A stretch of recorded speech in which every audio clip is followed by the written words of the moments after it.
Civilisation de Mésopotamie. Sumériens, Akkadiens, Babyloniens, Assyriens. Bienvenue sur Le Secret du Temps, la chaîne qui vous emmène au cœur des civilisations oubliées, où l'histoire devient poésie et chaque pierre raconte le destin des hommes. Aujourd'hui, plongeons ensemble dans la Mésopotamie, berceau des cités, pour découvrir le quotidien, les croyances et les inventions des Sumériens, Akkadiens, Babyloniens et Assyriens.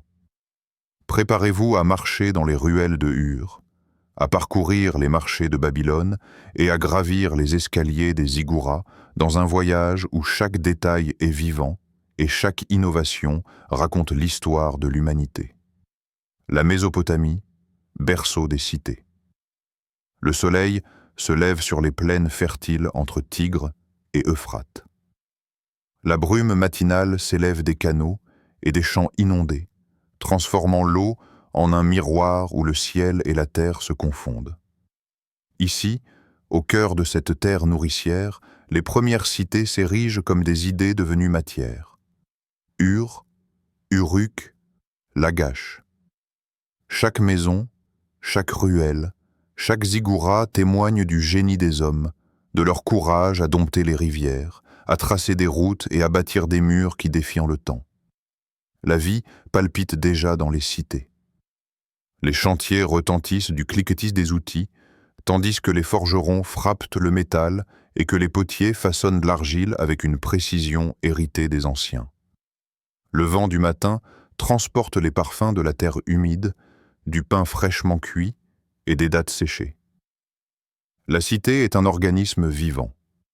Ses habitants, ses canaux, ses rues et ses temples s'entrelacent dans un ballet constant, rythmé par le lever et le coucher du soleil, par la montée et la descente des eaux. Ur et les Sumériens. Le quotidien et l'innovation. À Ur, la vie s'éveille doucement. Dans les ruelles étroites, bordées de maisons de briques séchées au soleil, les familles s'activent. Les toits plats deviennent des terrasses où les enfants jouent, où les femmes sèchent les grains, et où les hommes échangent des nouvelles ou des idées. Les marchés s'animent à peine que déjà les voix s'élèvent. Dattes fraîches, potions de miel, jarres d'argile.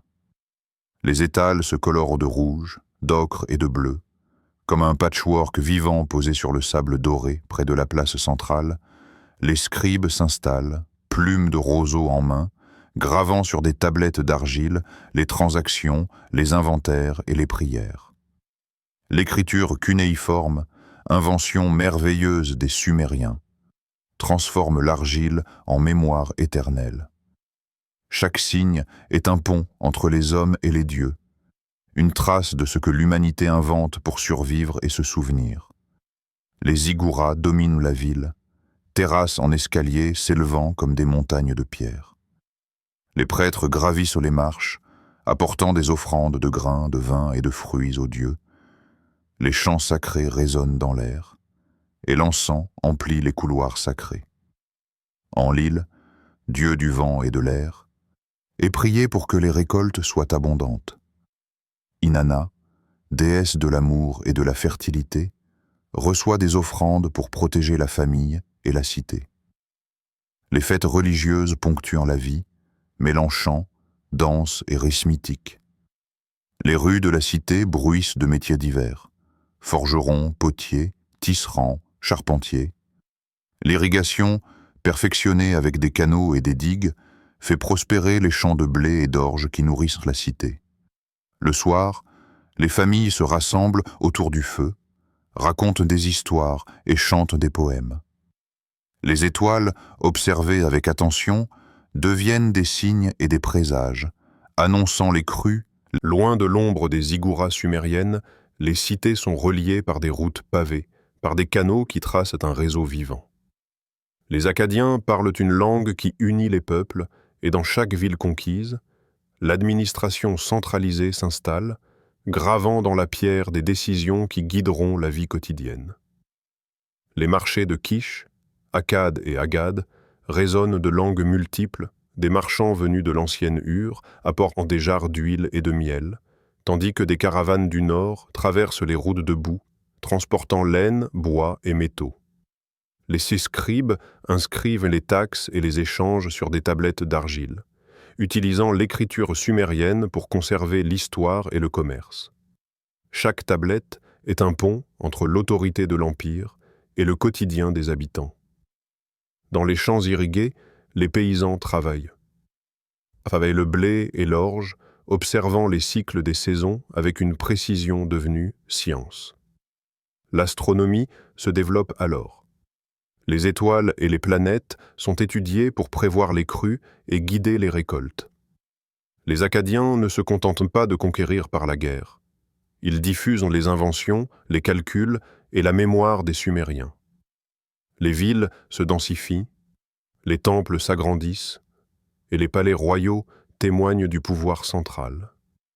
Les fêtes religieuses et les cultes locaux coexistent avec l'autorité impériale.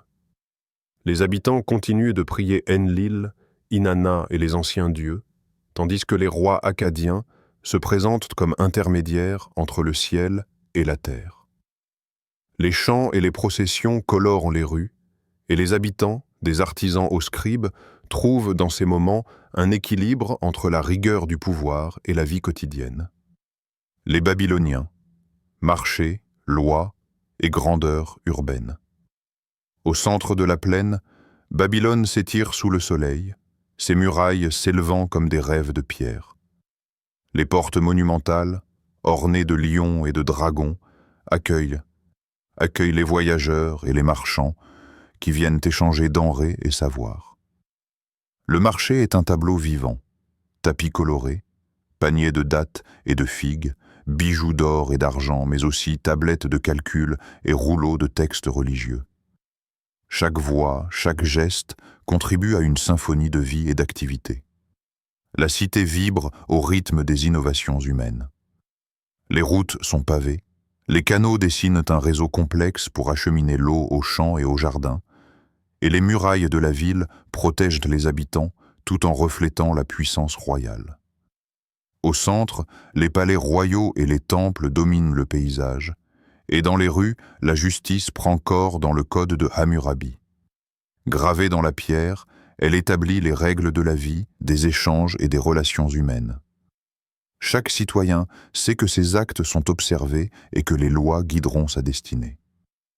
Les Babyloniens, tout comme les Sumériens, cultivent les arts et la science.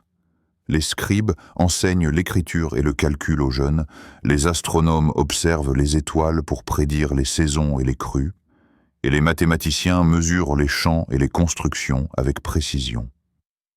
La vie domestique est rythmée par les repas en famille, les vêtements en lin et en laine, les fêtes religieuses et les chants qui célèbrent les dieux. Marduk et Ishtar. Dans les rues animées, les artisans façonnent l'argile et le métal. Les musiciens jouent des lyres et des tambours, et les enfants courent entre les étals. Babylone est plus qu'une cité. C'est un symbole de l'ingéniosité humaine, où chaque pierre, chaque canal et chaque loi racontent l'histoire d'une civilisation qui apprend à combiner beauté, ordre et innovation. Les Assyriens, palais, armée et administration.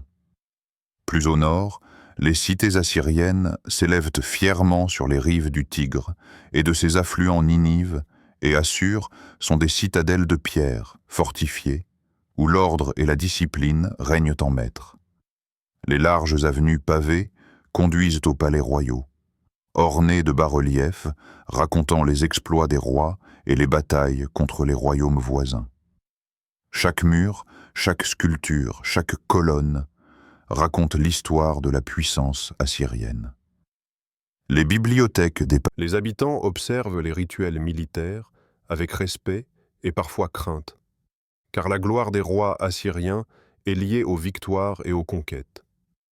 Les temples, dédiés aux divinités guerrières et protectrices, reçoivent des offrandes de grains, d'encens et d'animaux, et les prêtres interprètent les signes envoyés par les dieux pour guider les campagnes et la vie civile. Pourtant, la vie quotidienne continue. Les marchés débordent de produits du sol et du textile, les femmes s'occupent des foyers et des jardins, Les enfants apprennent l'écriture et les calculs dans les écoles du palais. La ville est un équilibre entre ordre militaire, vie civile et croyances religieuses. Dans ce microcosme assyrien, la civilisation atteint une forme de perfection pratique. Administration, architecture et guerre se conjuguent pour faire vivre une cité puissante et organisée. Innovation commune et héritage. À travers les siècles, des Sumériens aux Assyriens, la Mésopotamie a inventé bien plus que des cités. Elle a inventé le monde civilisé tel que nous le connaissons. L'écriture cunéiforme permet de mémoriser l'histoire, le commerce et les lois. Les codes gravés dans la pierre, comme celui de Hammurabi, posent les fondations du droit. L'urbanisme, les canaux, les routes et les murailles témoignent d'une maîtrise du territoire et de l'espace. Les mathématiques et l'astronomie, développées pour calculer les récoltes et prévoir les crues, deviennent des outils de prévision et de planification. L'irrigation transforme les terres arides en champs fertiles, assurant la prospérité des cités. L'art, la poésie et la musique s'épanouissent dans les palais et les maisons, et les croyances religieuses relient les hommes à l'invisible, donnant sens à leur vie et à leur création. Chaque cité, chaque rue, chaque temple est une preuve de la créativité humaine.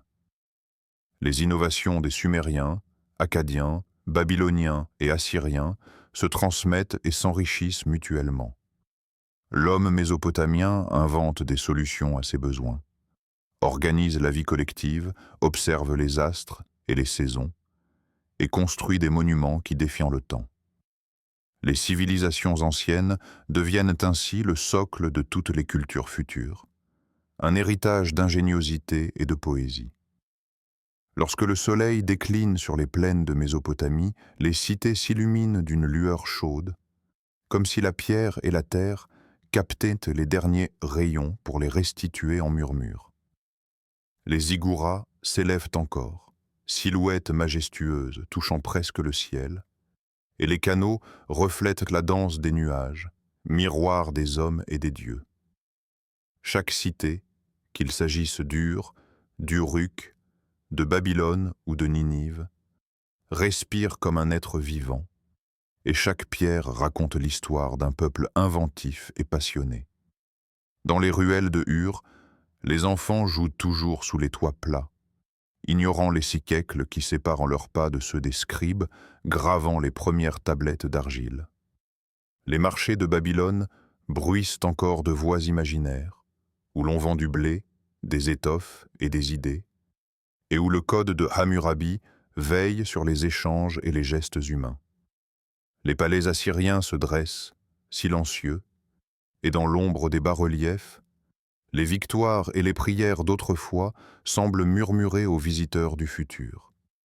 Les innovations de ces civilisations se mêlent comme un fleuve aux multiples affluents. L'écriture, née dans la poussière de Sumer, voyage à travers les empires akkadiens, babyloniens et assyriens, portant avec elle la mémoire des hommes et des dieux. L'urbanisme, les canaux et les murailles transforment la nature en un espace maîtrisé, habité par le souffle des hommes. Les mathématiques et l'astronomie deviennent des outils pour comprendre le ciel et la terre, tandis que les croyances religieuses donnent sens aux gestes quotidiens, aux récoltes et aux fêtes. Ainsi, la Mésopotamie se tient à la croisée du visible et de l'imaginaire. Elle est la terre où l'homme a appris à dompter le temps, à graver la justice dans la pierre, à compter les étoiles et à bâtir des villes qui défient la mort. Chaque civilisation, avec ses innovations et ses rituels, a contribué à un héritage universel, où l'argile, la pierre et le feu racontent l'histoire de l'intelligence et de la poésie humaine. Le vent du soir parcourt les rues